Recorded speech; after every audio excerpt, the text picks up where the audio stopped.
Sa kanyang tuhod na tumutukod ang 9 na taong gulang na si Jo Marie para makalakad. Bukod sa nakuba, kapansin-pansin din ang patusok na butos sa kanyang likuran.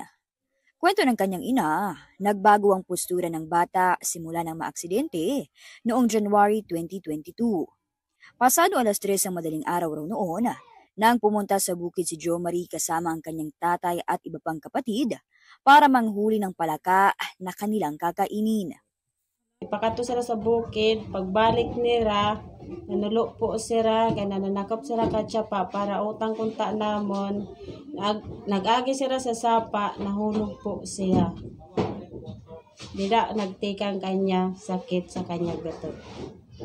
Minsan daw nilang nadala sa ospital ang anak, pero hindi na naulit dahil sa kapos na pinansyal. Madalas po niya iniinda, tulad po ng lagnat at pananakit po ng likod. Saka ginhahapok siya sa kaya pagginhawa. Sugad po siya, pinanihilot ko po siya sa kanya bugos na lawas. Tapos pinapainom ko po siya ng mipinamik at saka moxicillin. Sa kabila raw nito, pumapasok pa rin ang bata sa eskwela kapag kaya. Pero madalas, napapa-absent siya.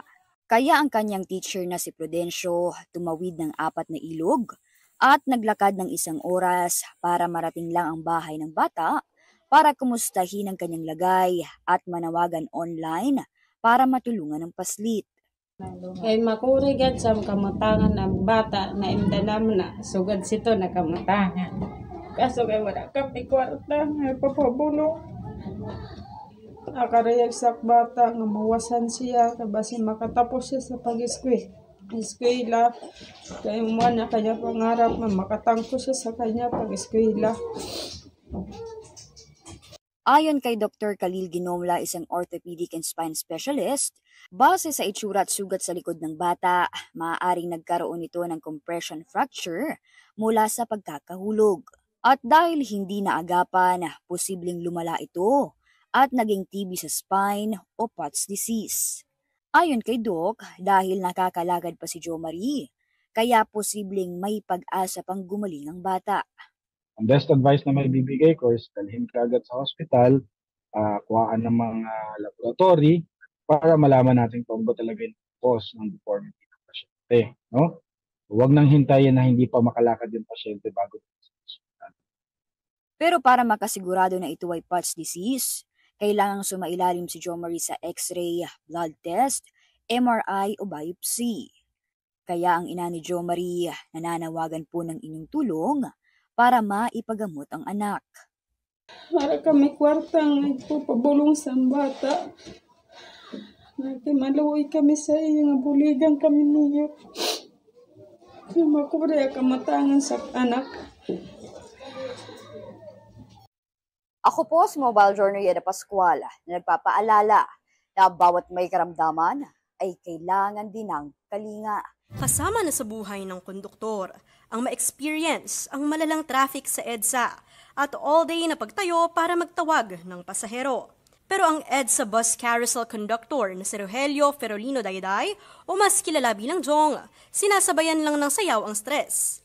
Hataw kung hataw ang galawan niya habang pumapasada sa EDSA bus carousel.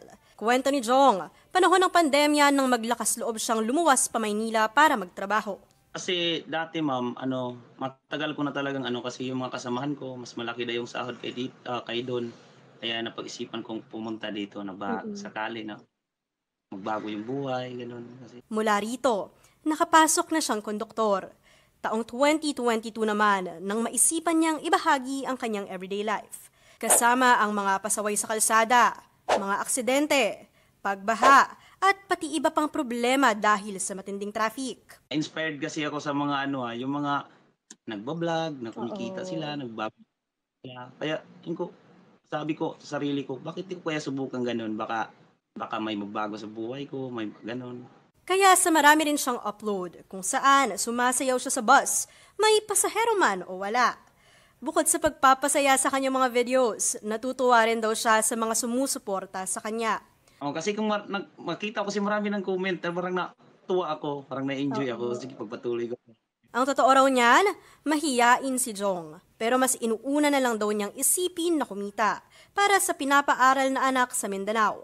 Sa mga katulad ko na mahiyain dati, iwala niyo na yung hiya niyo kasi dito sa pag masanay ka na, marunong ka na, dito ka na sumaya. Hirap talaga magsimula mag-vlog pero pinagpatuloy ko siya. Hindi lahat ng biyahe smooth lang. Minsan may lubak ding madadaanan. Pero ang mahalaga, alam mo ang dahilan kung bakit mo ito ginagawa. Mobile Journal, Denise Valdesancho po. Hatid ang mukha ng balita.